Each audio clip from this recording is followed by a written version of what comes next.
This is the Intermission Podcast. We want to get to know our homeboys and homegirls and invite you into our space. It's a whole mood of positivity. The Intermission Podcast. Welcome back to the Intermission Podcast, a break with your homegirls. Today we are talking about the dream of sisterhood. Ooh, it gets deep. The dream of sisterhood. Anyway, I am Jessica Williams, aka CEO J. Will. If you don't know. And I am Jessie Denise. And I'm Ivana. All right, listen. So we had a good time last podcast episode. Okay.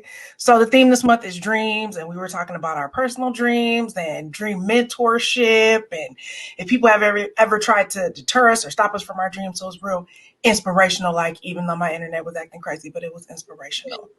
But as we were talking about how to continue that theme, we kind of realized, well, Jessie pointed it out, like, we're kind of like living the dream of sisterhood. This whole podcast is birthed out of that space of us finding women that we connected to that share our same values, our same perspective.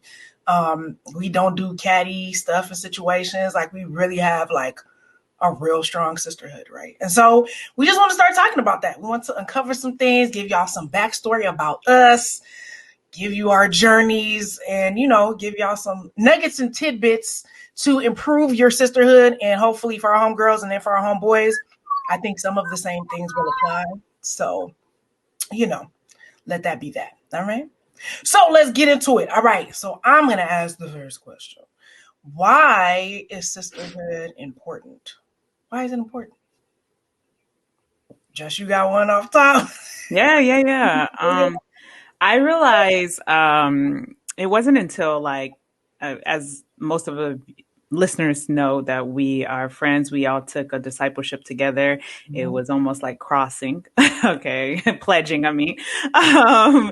except without the hazing. But there was a little bit of that.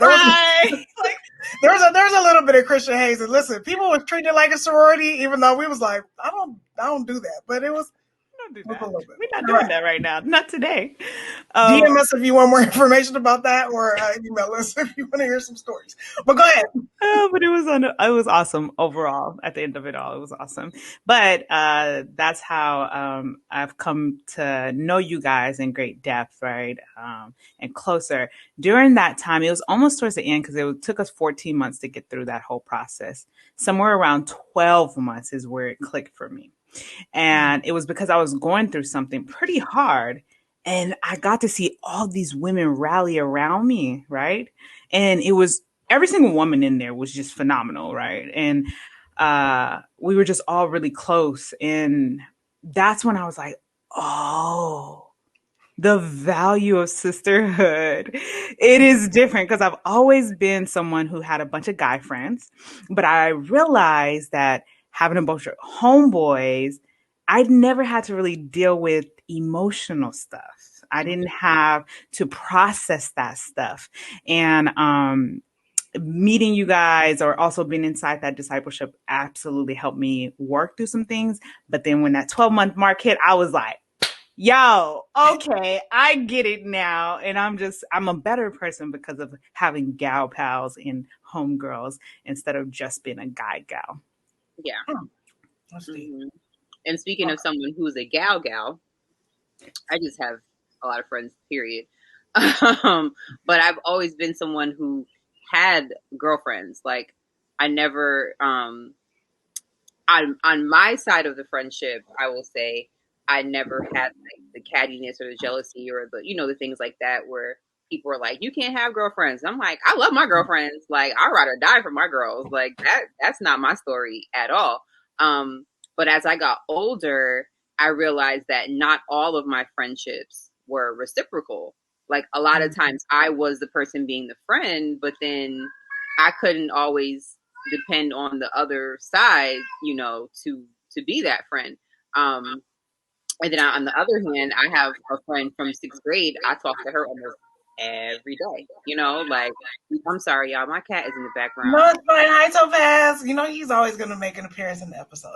He just ate, and after he eats, he like that's like his thank you. It was delicious. I don't know. Oh, he's showing love. He's like Asian. Because, you know, when Asians and they eat and the food is good, they make a bunch of sounds during it. Like, Oh, that's what it is. Africans too. They make a lot of eat because it's like, yeah, some part. Yeah. Your cat is African. I love it. He is. I'm like, okay, okay, it was good. All right. Sorry. But yeah, so it really took me being older to really set boundaries too. To like not always be the person who was always extending myself. And it was like, wait, I'm extending myself, but then when I need something, I can't always depend on everyone, you know, to give that back. But in our discipleship, I will say that you all, the 11 of y'all, know more about me than anybody in this world. So it's hard to not have a solid foundation. Even if it's girls that we don't talk to every day, there's still something that when we come together, I've had other people from other me management classes say, I can tell that y'all did me management together because of the way you all are just like, you know, cohesive. To the point where even some other classes were like, we want what they have. And we're like, yeah, but you know how like relationship goals, you don't know what that relationship went through to get to that goal. We went through some stuff. Like every management class always has a similar theme within it. I feel like all of us were like unemployed. Like, we all. That's the truth. We all were unemployed or underemployed. Right. Which gave us time to spend with God and to go through all the things, but it also gave us time to spend with each other. It gave us time to go through things with each other because when my car got repoed, I got home from me management and my car was gone because I was working and I turned my time card in late and I was ready behind my car note. But that time card, that check would have put me, you know, I was doing freelance for Mac. And I did my time card a day late, so my check was late. So then the whole thing happened. But I was like, came home from me management, and my car was gone. And I was like, I sat there and I cried, and I called Renee, one of our mentors, because she was my mentor at the time, and she helped me like calm down and got me through it. And I was just like, but every time we all went through something, we were all there for each other. Even our two sisters who ended up not making it to the end, like they're still, you know what I'm saying? Like we still were there for them. Like, okay, are y'all okay? Like what's going on? Like, it's just something that sisterhood brings you. Like you said, with men, I have a lot of great guy friends too, but there's something about friendship with a woman where you can relate on a different level because the emotional part, people don't want to say it. Men and women are built differently. And so that emotional aspect of it, you know, is where we connect on a different level, you know? Yeah, that's good. I dig it. Yeah, me management, man. It's always a time to reflect. And I'm thinking about it because we're definitely all not employed. And then I feel like shortly after that I was employed, but my job was so crazy. Like crazy to the point where you're like, yeah, we went through so much together. And I was like, yeah, I feel like a staff member died at that job, like while I was part of the class. Like literally, like you remember, I don't know if you guys remember this, but like a staff member was murdered by like a student. Yeah. And it was like a whole, like, I didn't mean to like bring down the mood, but I was just like, oh wait, I remember that. But it was so many things like, you know, people had family issues or like their marriage was falling apart. Like it was like, you know, when you walk through real life stuff with people, it lets you know who you can depend on and who you can't. And I think that, you know, y'all know me. I was not for the sisterhood. It was like God told me I had to do this. And I was like, okay, then. You know what I'm saying? And y'all are people I knew around the church, but we weren't like super close. So I think I only knew you because you taught Christian and he loved you. Oh, yeah. Shout out to Christian. Shout out to my all my youth, my youths. I'm like, that was my nephew. Your mom was like my mentor for kids church. So you were the only person I actually knew. Like, that's crazy. going in. And then Jess, you were teaching at that time too. Yep. Mm-hmm. So yeah, it's like, I know sometimes church gets a bad rap, but it's like there's a level of it that you can do that's just very surface, right? Where you see people every week, right? But then these sort of discipleship opportunities or small groups or, men and women's fellowship type things, like they help you find the people that you can gravitate towards, right? Yeah. And I think for me, who had not always had the best situations with females growing up, so much so that I called them females. Like I feel like when someone's like females, like you already know how they feel. But a lot of it was just my evolution and growth. I never felt like I fit like the typical feminine, like this is what a girl's supposed to be and do. And so I felt like that caused a lot of friction and tension because I kind of couldn't find my place. And then I too was a female that had a lot of guy friends. So as they were dating and, doing it became like an issue. Like I became public enemy number one, even though I was like, I have the utmost respect for you because I respect my homeboy. You know what I'm saying? Like, I was like, I'm not gonna like turn into a Jezebel or any of those kinds of things. I was like, we're not doing that. Like, I respect him. I respect you. So there was a lot of back and forth between that, which I think left me a lot of emotional scars when it came to female friendships. But by contrast, like my mom has really good relationships with women, right? My aunts had always modeled that for me. And so it wasn't something that I didn't see. I had seen it all my life. I just hadn't experienced it yet. And so I think me management gave opportunity to like walk with some women through some things, some of it by force, some of it by coercion, some of it by hazing. But like we really went through real life stuff. And I feel like that's how relationships grow. So I think sisterhood is important in that, yes, men and women are fundamentally different. But I am doing a series of meditations right now about how we all have masculine and feminine energies. And so how do we make sure that those things are properly balanced, right? Because I think when you have too much of one or the other, it gets crazy. And so there's a balance to that in ourselves, but also in our relationships.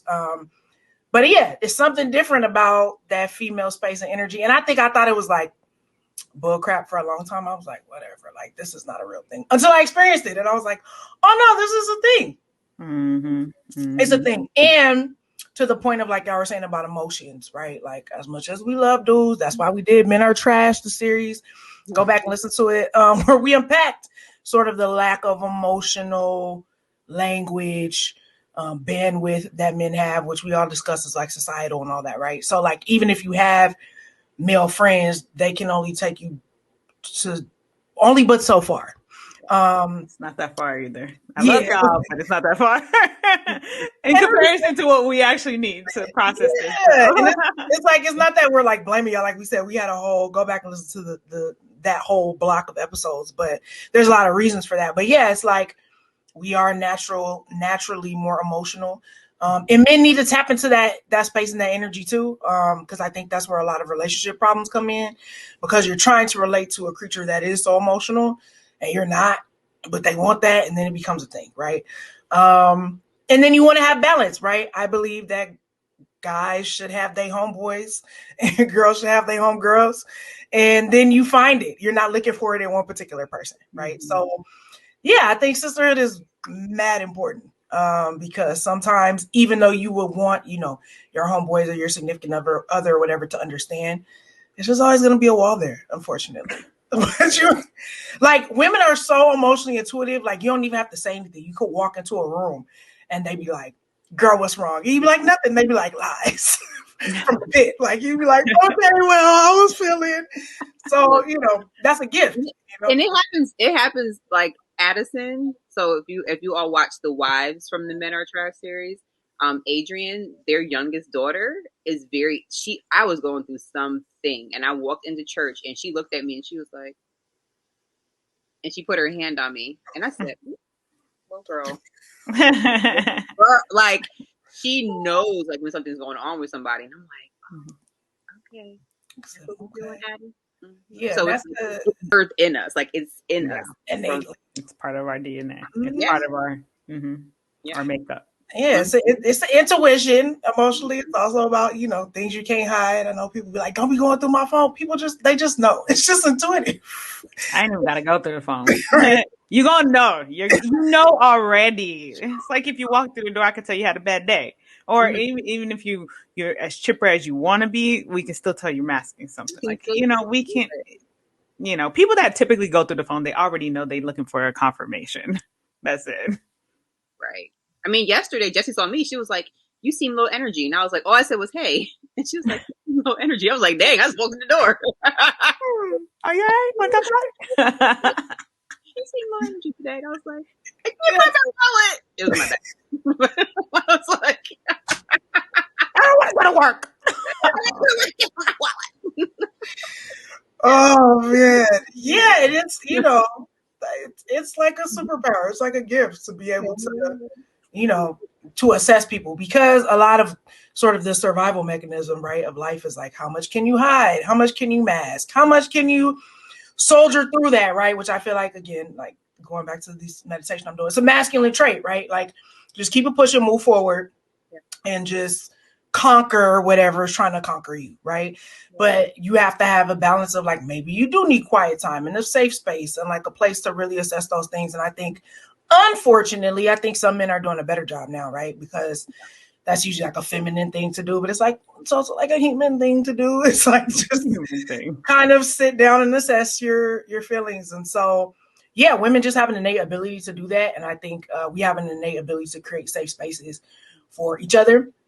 And for men, I do it all the time with male cousins and, my uncles and like all that kind of stuff. You just create space for people to feel comfortable sort of unloading that kind of stuff. That's part of our makeup. That's part of why we were created. We were created to like create safe spaces and to be the place where people can lay down. Like, you know what I'm saying? Like to put your stuff down or to, have a place to lay your head. But when it's reciprocal, Speaking of that, how do you, this is second question, you guys. All right. How do you identify quality friends? So good. I feel like sometimes it can come from like watching people and just watching how they are. And then sometimes it goes through having to have an experience with someone and being like, you're trash or you're a great friend. Either way, it's like, oh, this is what I don't want in a friendship. Oh, this is what I do need in a friendship. Oh, okay. I just feel like it's hard to be like, oh, they have to have, this checkoff list of things or whatever, which of course, integrity, character, like the basic, like moral standards, ethics and stuff like that. But I'm not going to say that everyone, like I met a girl recently and she's amazing. She's not a Christian. I can't be like, oh, they have to be a Christian. They have to be this. They have to be that. Like none of that stuff matters. You know what I mean? Like at the end of the day, because are you going to, can I call you? I feel like this girl I just met the other day, like we met on set and she was like hecka cool. Like we just clicked. It was like three of us who just like clicked. If I was in something and like say y'all weren't around, I could call her and be like, yo, I'm stuck such and such. And I really feel like she will come get me. Right. Like, right. You know what I'm saying? I feel like sometimes you just know. You can just pick up on someone's like, Shondo. Mm-hmm. And then there are like, like I said, the basic things like, you have to have morals, you have to have standards. I can't trust you with my man's phone number. Like, I don't like all of my girlfriends who are close to me. I would give my man's phone number to, like, and be like, call him.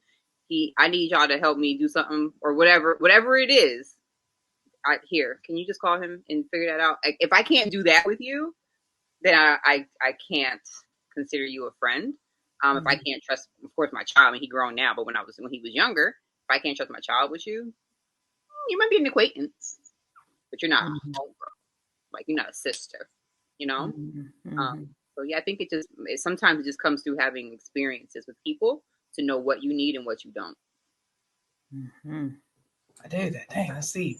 Yeah, it's like if you can't, because I feel like you're fitting someone into your life, right? Like when you're saying like, this person is my friend. And I think we all kind of went through that as like Friendship is always interesting when I watch kids try to figure it out. Like that's some of like my favorite things. Cause you know how kids, cause they have no knowledge really of anything or like friendship in general, but like where someone is like, they play once on the playground. They're like, that's my friend. And then like 30 minutes later, they can like, so-and-so was mean to me. Like, they're not my friend. And they're like, wait, what? Like, it's, you know, but that's their scope of like, how long can I play with you? Like, or they'll just walk up to somebody and be like, you're my friend. Like, you know, I feel like Addison is one of those kids. Her used to be like, she said it. That's it. Like, you're her friend.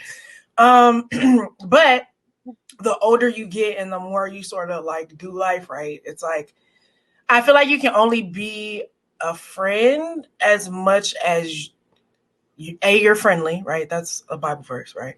But also as much as you like know yourself, right? So to your point, Mon, about like your values, your morals, like if you don't know who you are, it's going to be very hard to identify the people that you feel like will fit in your world and fit in your life and you and theirs. It's not just like all about you. Like if you don't fit in my world, then I can't even, but like, this is a mutual like exchange of like, we're going to be in each other's spaces and do life together. Right. And so unfortunately, a lot of it is trial by fire. I was like, I'm not even gonna say by error, by fire. Okay. And I think a lot of it, especially, you know, in the middle school, high school years, as you're developing, you're evolving as a person, you're figuring yourself out. And so sometimes you attach people into your world that like maybe shouldn't be there or should only be there for a little while.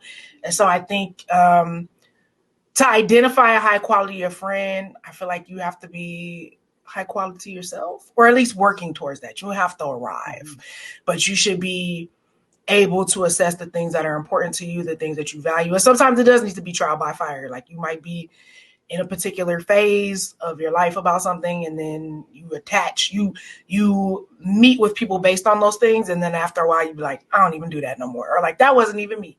Right. So you got to have proper like onboarding and offboarding techniques. But yeah, I think a lot of it has to do with you knowing you in order to be a good friend, and like attracts like, right? Like this is all, you know, vibes and energies and soul space and spirits at the end of the day. And so, you know, if you is a little raggedy, then you might be attracting some raggedy people into your sphere and into your life. You know, and it's crazy though with that. I feel like sometimes when you're in a good place, you attract raggedy people. Oh yeah. Like your healed spirit attracts broken spirits. Say that again for the people in the back. Your healed spirit attracts broken spirits.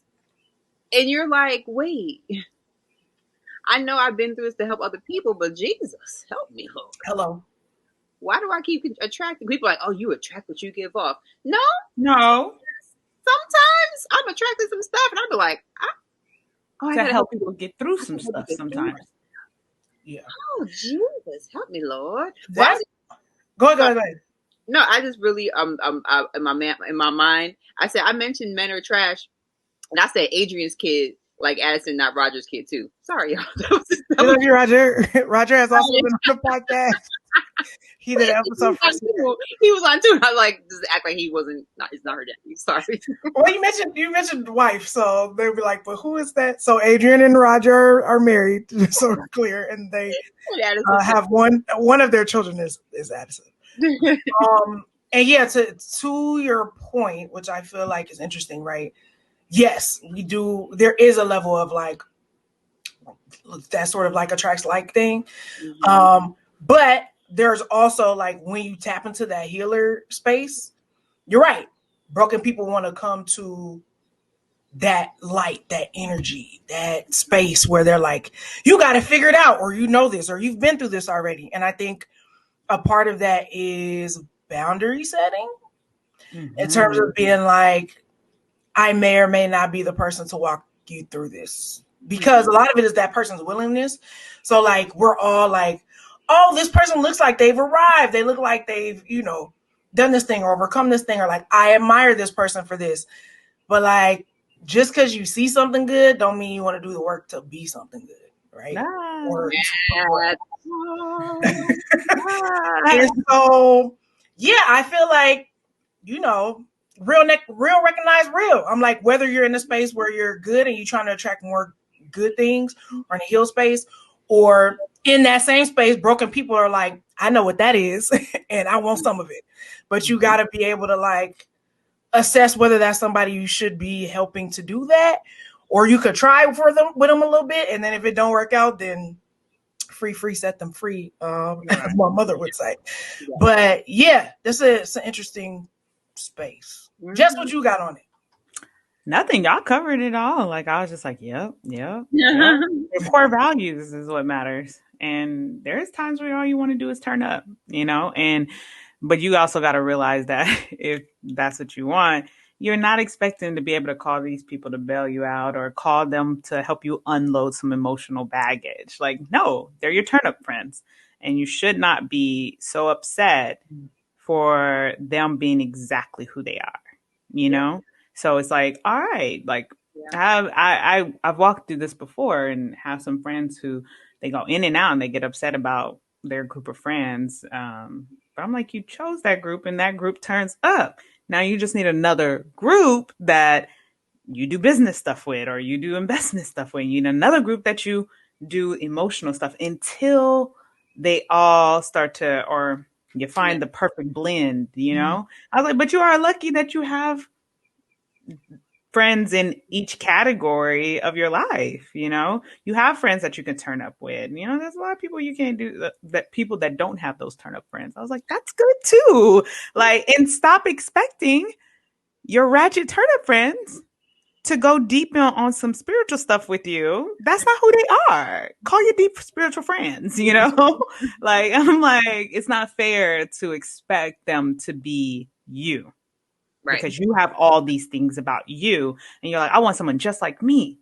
They may not be there yet, you know? So I think, knowing, having those core values and knowing what you need and what it is that you're looking for, then it will help.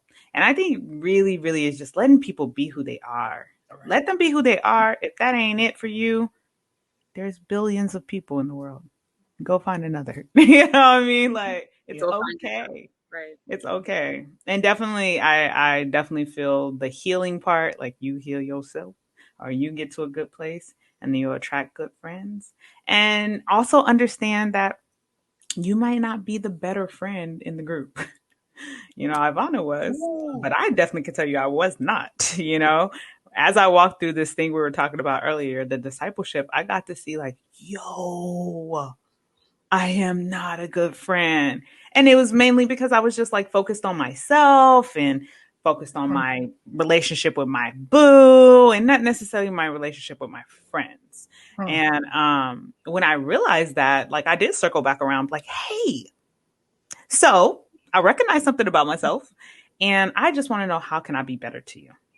You know, and then make the changes. If you're down for it, make the changes. And if you're not down for it, because maybe it's ridiculous and stuff, I don't know. Maybe they want to put you through rings of fire. I don't know. If it's not if you cannot do it, you literally cannot do it. You're not ready to go down that path. Then take a beat, apologize. If you need to sit this one out with that friend, then you sit it out. But you don't drag them through the mud or anything like that. Understand yo doing in it kind of thing. But yeah, that's so much. Sorry. But no, yeah. I'm all like come up like to really acknowledge like, yo, I was being a raggedy friend. Like, it's hard to look at yourself sometimes and be like, ooh, I was not great in that area. It's fun. I mean, it's growth. It helps you grow and be better and be, you know, whatever. But to really be able to be like, oh no, I'm sorry. I was not right. Right. And then understanding like, you will have your own standard for quality and other people have their standard for quality. It's very subjective. So figure out like what the ladies already said, figure out what is for you. Right. And because some things like, this is so small, but calling each other the B word probably don't bother you. Now you come around me and be my friend, that will not be coming out your mouth towards me. Okay. Because you know I don't like it. I have a friend who I hate it. Don't do it. And then people just won't say it to me, you know. But that's still a quality friend because you look at it as a term of endearment, you know. But different people have different things, so yeah, man. I mean, and then sometimes, leading into our third question, you're in a place of transition. So like, how do you find those friends when you are in a place of transition or evolving or like becoming not a different person, but when you are growing into another person, how you're growing into the next level of yourself. I'll say that. You're the same person. I feel like I'm the same person I was 20 years ago at the core. I've just grown into a different level of myself. Yeah, we should definitely be evolving all the time. It's just the natural progression of life. Right. And sometimes you're evolving and you're going good and upward, and sometimes you're evolving, it's crazy, but downward. You know what I mean? Like you might be picking up bad things and becoming something that you won't like. But no matter what, you are changing. I would say for myself during the time of evolving into let's say a better person spiritually, which there's no way, let me tell you something. I don't care who listening and what they believe in, but there is no way you're having a real connection with Jesus Christ, a real interaction with Jesus Christ, and your life does not change. There's no way.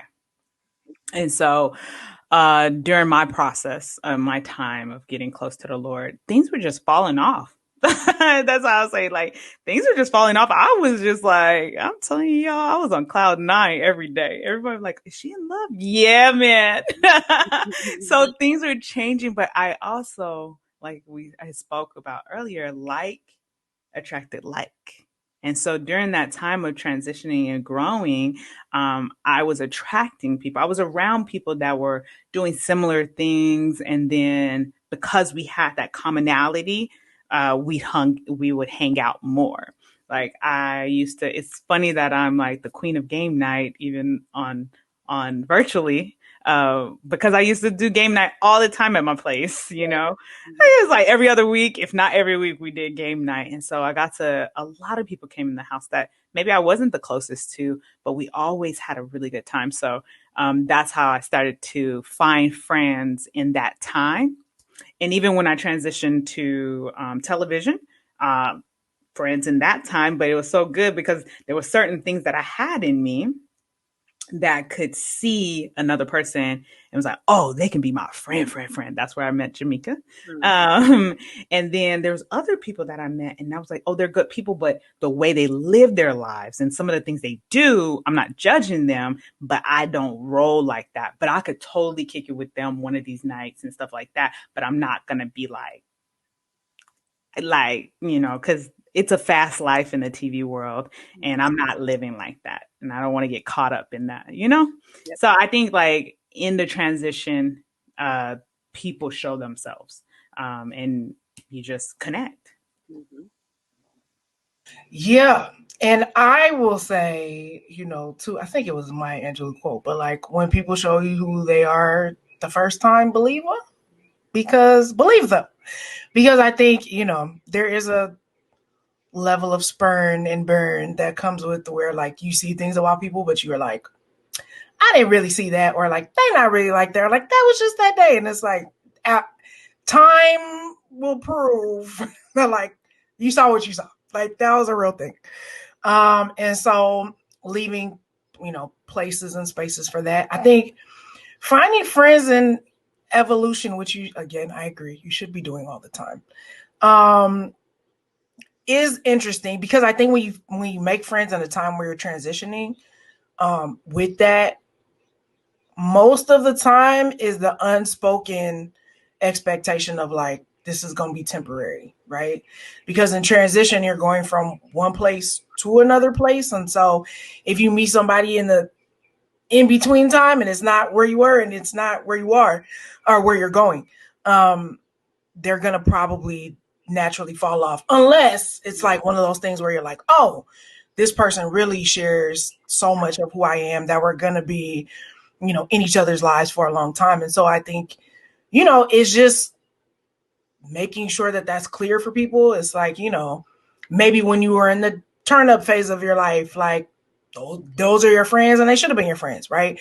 But if you're starting to transition in terms of being, you know, more career oriented or like family oriented, like you might not be able to carry these people to the next place that you're going. And so you got to be willing to sort of like grieve those friendships and sort of start all over if you have to.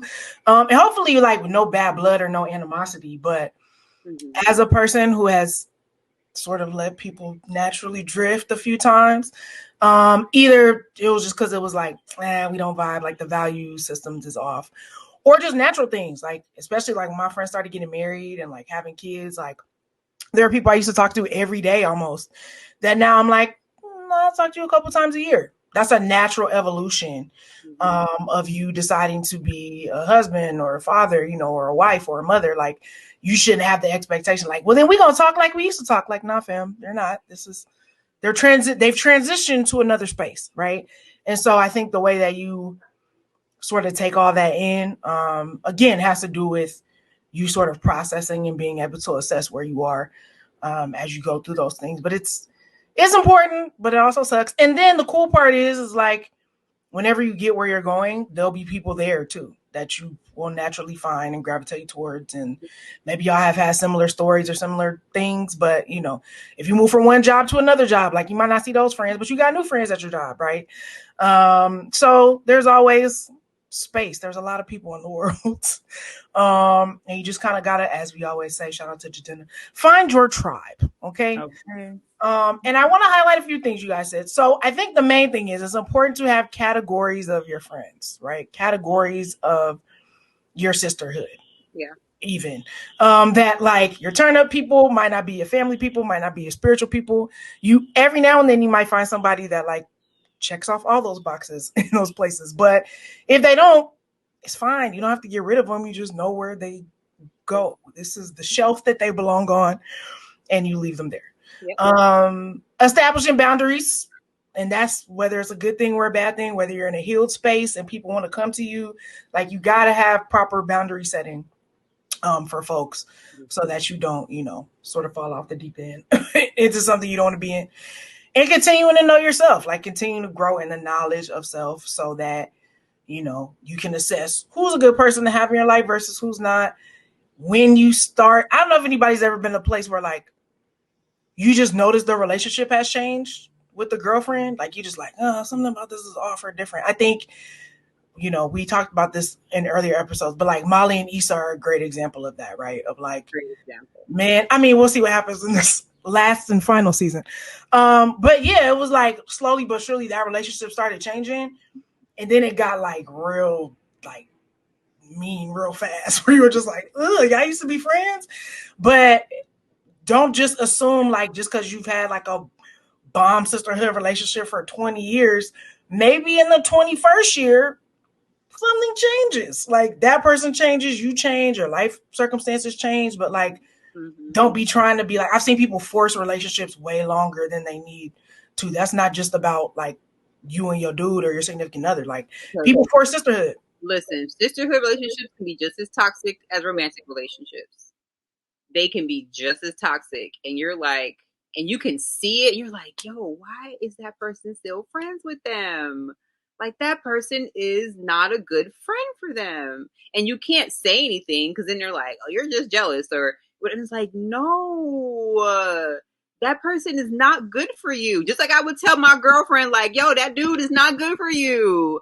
We should be able to tell our girlfriends too, like, your homegirl is not good for you because it's the same as when you are in a romantic relationship. Your blinders are on sometimes. You have your rose-colored glasses and all you see is the great pieces of them and the time that they bailed you out or the time that they stuck by you or whatever. But it's like, yeah, but I see how she looks at you while you're talking.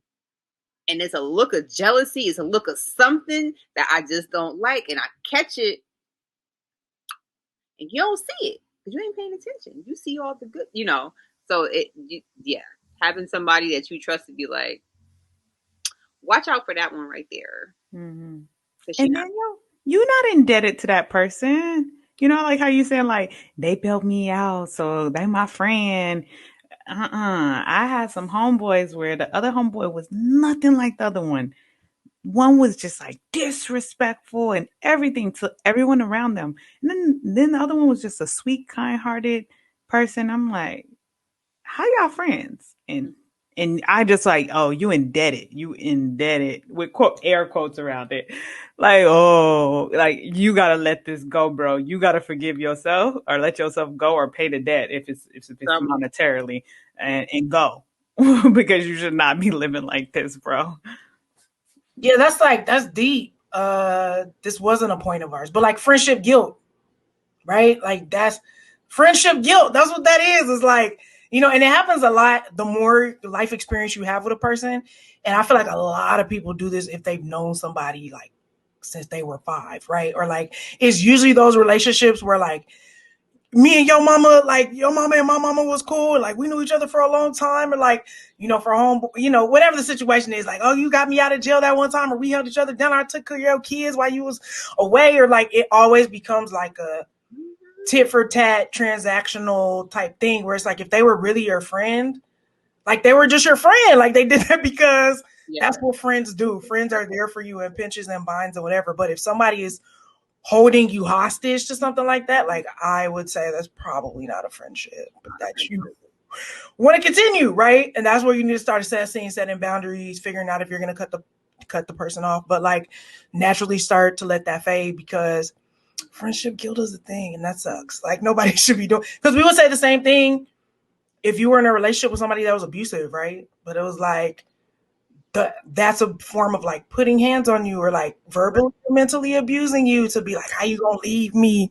Like it's called growth and evolution. So yeah, somebody shouldn't be like, I bailed you out in 94. Like, bruh, like, okay. We were 12. Like, come on, man. Like, you were 12 and you punched a bully in the face. Yeah, like, those types of things where people are like, well, we supposed to be down forever. Like, are we though? Like, no. It's the right thing to do in the moment. Anyway. If you want to be down forever, then be a good friend. Okay. Because listen, be a good friend. That's the thing. Like, even like I said, my friend Allison, we've been friends since 6th grade. We've still had areas of like shift and change. You know what I mean? Because she went away to college. I didn't. She's now married. You know what I'm saying? It's like we still had areas of shifting. Thank God. I feel like now with technology, it's a lot easier because we can Marco Polo. She can respond to me whenever she feels like it because she might have, her baby. How old is Mia? 4? My baby. She could be doing something with Mia, but I can be like, oh, shoot. I got to tell you something real quick. I can say it on Marco Polo and she can respond to me 5 hours later, which is a great thing with technology now. I think that's helped save friendships with us being across the country and on different time zones and, stuff like that. But me, her, and Autumn have our group, Marco Polo. Autumn got, how many kids she got? 4? 5? Yeah. So, you know what I mean? So it's like she can respond to me whenever she feels like it. I'll be at work all times of night and I see them talking and I'll be like, okay, I'll hit them. You know what I mean? When I get to it. But technology has really helped, I would think, save friendships in a good way. Because I love that I can talk to them, at any time or leave a voice note on, text message. And it's still like, I get to hear your voice or I get to see your face still. So it helps to have that, solid bonding connection. That's why I hate when my friends don't have iPhone. Jessica. I'm one of those friends. When we figure it out, we FaceTime on the Mac. We do. You have an Apple computer, so that's. I do have an Apple computer, so I'm kind of in a game. That's the thing. But yeah, to your point about that, it's like you have to. Again, the more you know yourself, the more you can figure out the shifts, right? Like. Mm-hmm. If a shift happens and that makes you feel some type of way or like, always assume the best of people too. I'm working on it. I think sometimes based on our own emotional things, we'd be like, well, this person just don't care about me no more. I actually am jealous of this person. Like you got to be willing to just like we said earlier, call your stuff out. Know when you being raggedy and stink. Or if your feelings are rooted in something, like from the past that you need to deal with or whatever. Yeah. But the main thing I heard you say was like, you got to put the effort in. You got to put the work in. We both have to. Because you can't leave me 5 voice notes and I don't reply. Because I'm bad at Marco Polo sometimes, y'all. But like, you know what I'm saying? It's like, you have to both do the work. Because one person's always the one reaching out. If one person's like, Brandy, she'd be like, you never call me. Girl, I don't call nobody. Right. And sometimes it's not personal. Maybe that's just who I am as a person. But I text you. That's how I communicate. Right. But I'm like, but then at the same time, I'm like, okay, if she's a friend that needs a phone call, I need to if she's important to me, then I need to figure out a time to call her, or at least Marco Polo her or something. Because maybe she needs to hear my voice, maybe she needs to see my face, whatever it is. Because I'm like, okay, I can't just be like, well, I don't call nobody. I don't. Right. But you know what I mean? Even my grandma, she'd be like, girl, like, we got you the iPad. FaceTime me, Graham. But you know what I'm saying? It's like there has to be the effort on both parts. Because when she was like, if I don't call you, you don't call me. If I reach out first, you don't reach out to me. And I'm like, I'm just really bad. Because they had this meme that said, it had like phone call. It had like 1 out of 10, texting 3 out of 10. It said in person 10 out of 10, and I posted it. She was like, "Yes, this is you for real." I'm like, "I'm sorry, but you know, it's the vid because we was in person. We'd be good. I be over your house anytime. Like that's not a problem." But yeah, so it's like learning a person's love language, right? It's like, this isn't what I speak, but you speak it, right? So like, yes, there should be a place for you to be like, this is how I prefer to communicate. This is what works for me. But again, it's also like, okay, if I love that person and I care about this connection, then I'm going to do what needs to be done to let them feel seen and heard and appreciated and know that I care and stuff. So, you know, it's a balancing act and a work in progress, like everything else in life. It really is. But yeah, man, I mean, that's all we got as it relates to sisterhood. Again, if y'all have any questions, y'all got stories, anything I want to share, catch us when we go live. Make sure you're following us on the gram and stuff so you can know when we do those sorts of things. You can also email us, DM us, all that stuff. We're available. This is a relationship that we have with y'all as the audience, right? Okay, we want to be together. We're homeboys and homegirls. That's what we do. We're all together at this. So with that, we love y'all. We will bid you adieu until the next one and catch us on the live somewhere soon. Peace. Bye. We'd love to hear from our homies, so feel free to email us at intermissionhg, as in homegirls, that's intermissionhg@gmail.com. Subscribe to our YouTube channel and follow us on Instagram at intermissionhg. Until next time, this has been A Break with Your Homegirls.